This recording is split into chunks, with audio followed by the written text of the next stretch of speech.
Okay, so at this point we want to transition into learning debits and credits. Now, debits and credits do not have to be confusing. What we're doing with debits and credits is accomplishing the same purposes as when we were using pluses and minuses. We're interested in keeping track of account balances, the assets on the left side of the accounting equation, and then on the right side of the accounting equation, the liabilities and also the owner's equity.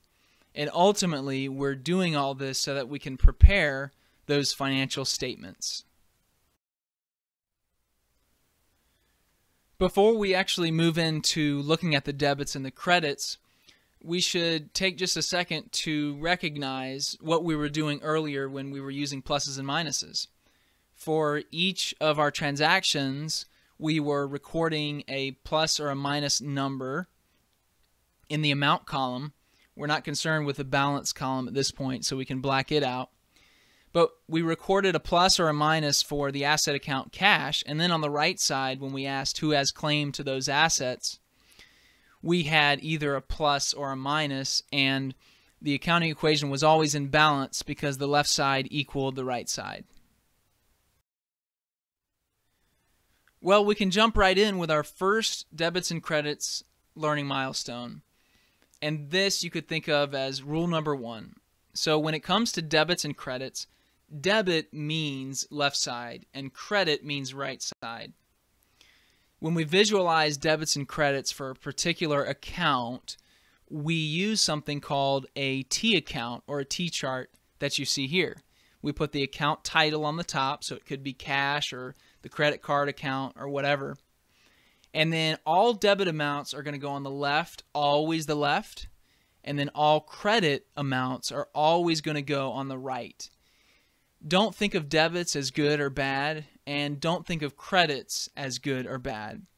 We're going to see that for some of the accounts, to increase the account, which earlier we did with a plus sign, we're going to use a debit. Now for other accounts, to increase that account, we're going to use a credit.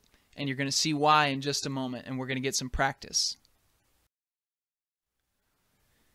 The second learning milestone that we really want to focus on with debits and credits is that for any particular entry, the debits have to equal the credits.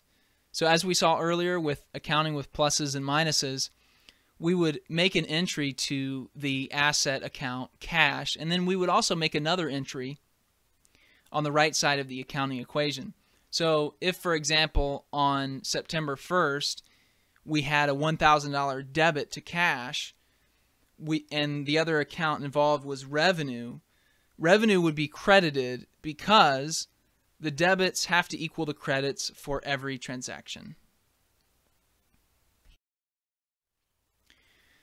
The third learning milestone that you absolutely have to memorize when it comes to debits and credits, and it's one of the few things that you have to memorize, but it's that asset accounts, to increase them, instead of using a plus, we're going to record the number on the left side, the debit side. And conversely, if we want to decrease asset accounts, such as the cash account, we're not going to use a negative sign or a minus sign. We're going to actually put a number on the right side of this T account, the credit side. Now in this slide, we just want to appreciate how T accounts are used to record debits and credits over time. So if we look down here at the bottom right, with the pluses and minuses that we were doing earlier, we of course had the transaction amount in the amount column, and then the balance column would record the cumulative balance over time. With debits and credits in the T accounts, what we're going to do instead is we're going to put debits on the left side, credits on the right side, and then if we ever want a cumulative balance as of some point in time, we'll just present it down here. Now in this case, we're going to subtract the credits from the debits, subtract the 500 from the 1,000, and we have a cumulative balance of 500 as a debit, so we could call that a $500 debit balance.